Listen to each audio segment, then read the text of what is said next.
If you are over the age of 30, if you are even approaching the age of 30, you are not old, you are not broken down, okay? When you get out of bed and your feet hit the floor, it shouldn't sound like freaking bubble wrap, okay? Let me tell you why. So I just keep seeing stuff on social media, whether it's Facebook, Instagram, TikTok, whatever.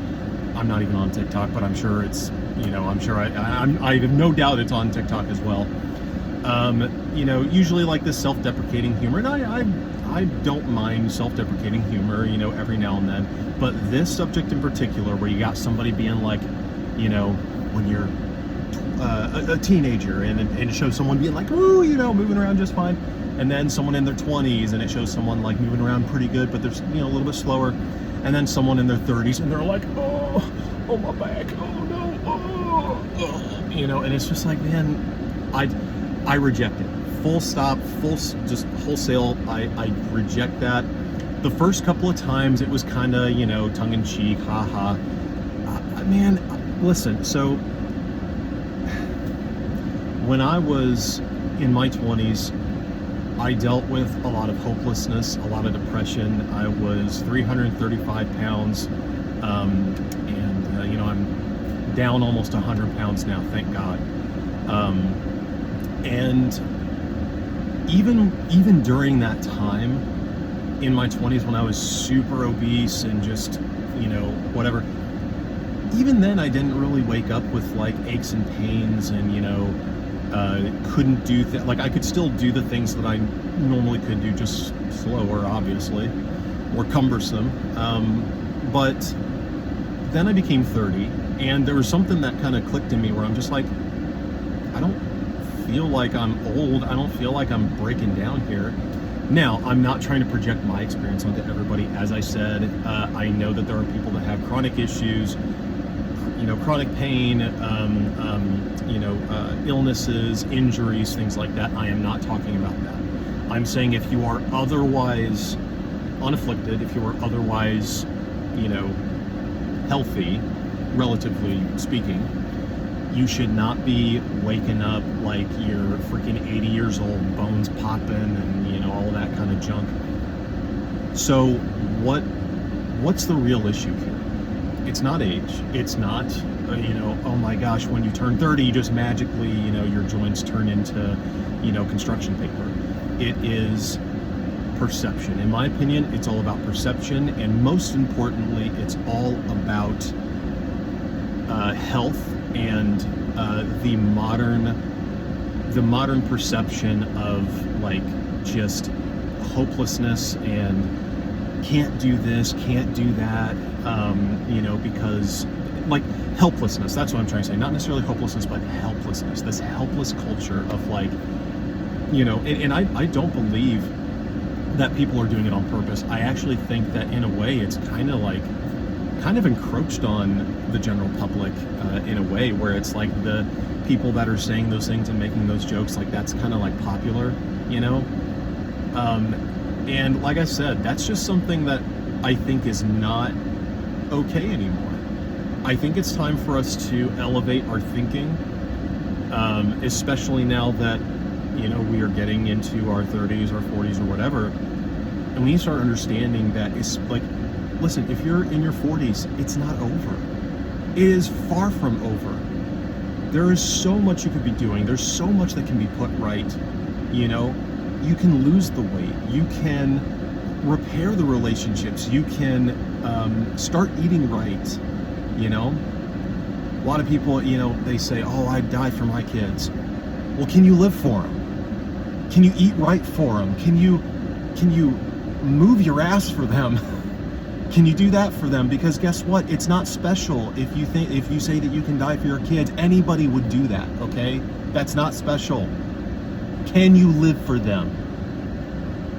Live for them. That's what they need. They need you to live for them.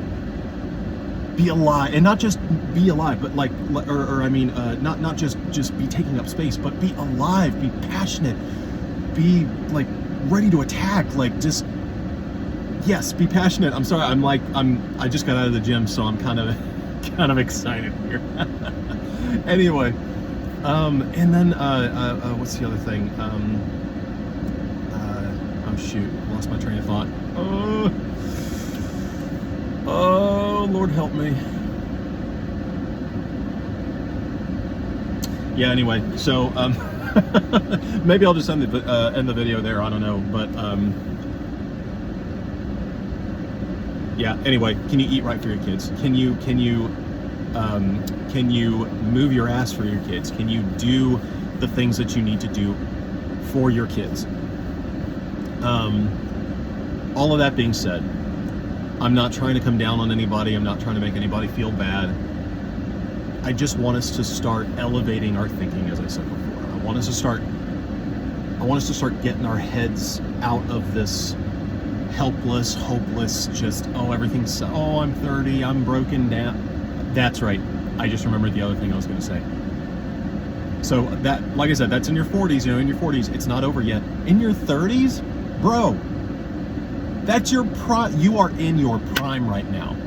And you can still be like in your prime in your 40s. It's just, you're working your way down, But 30? Bro, come on. That is just, no. Again, I reject the lie that when you turn 30, your body's just breaking down, because 30, you can put on some serious muscle. You can start really doing some awesome things in your 30s. Things didn't start picking up. Like I said, my 20s were kind of a mess. And then after 30, I was like, you know what? I want a change. And it was not overnight. It was like inwardly. I was looking inwardly, and I'm like, I know that I am not seeing what I want to see in my life. And so slowly but surely, I started to make decisions that were consistent with the life that I wanted to live. And again, it wasn't like I was doing, all right, I'm going to be in the gym 7 times a week. I wasn't doing any of that. I was just like, you know what? I need to get out of this environment that I'm in right now. I was in kind of a dead-end job, living back home, and it was just like, this environment is not conducive. It is not conducive to growth. It is not conducive to where I want to be in my life. And so I removed myself. I was like, you know what?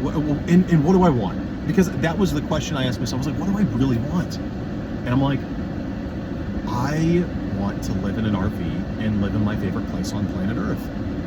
And a lot of people are going to think I'm absolutely insane when I say this, but my favorite place on planet Earth at that time, and still kind of today, is the Indiana Dunes.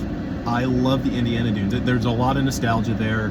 My mom took us up there every single year for summer vacation, so that's why it's a very special place to me. I'm sure a lot of people that are from there are probably like, what?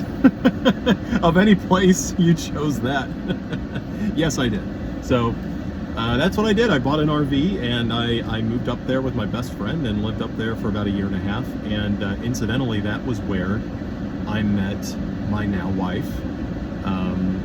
Not physically. I mean, we met on a dating app, but we wouldn't have found each other if it hadn't been for me moving up there, and everything that has happened in my life since: buying a house, having our daughter, being able to work for myself. It all precipitated that one decision where I was just like, I need to do something else. I need to remove myself from this environment that is not serving me. So anyway, I'm just going to go ahead and leave it there. But listen, if this inspired you, if you think other people need to hear this, please like, share, subscribe, all that fancy stuff. Always remember, you are so loved. You are so loved. You are so thought about. There is a reason why you're here. There's a reason why you have breath in your lungs. The fact that you are here right now listening to this video, listening to the sound of my voice, saying these things to you, there's a reason for that. There's a purpose for that. God bless you guys, and we'll see you in the next one.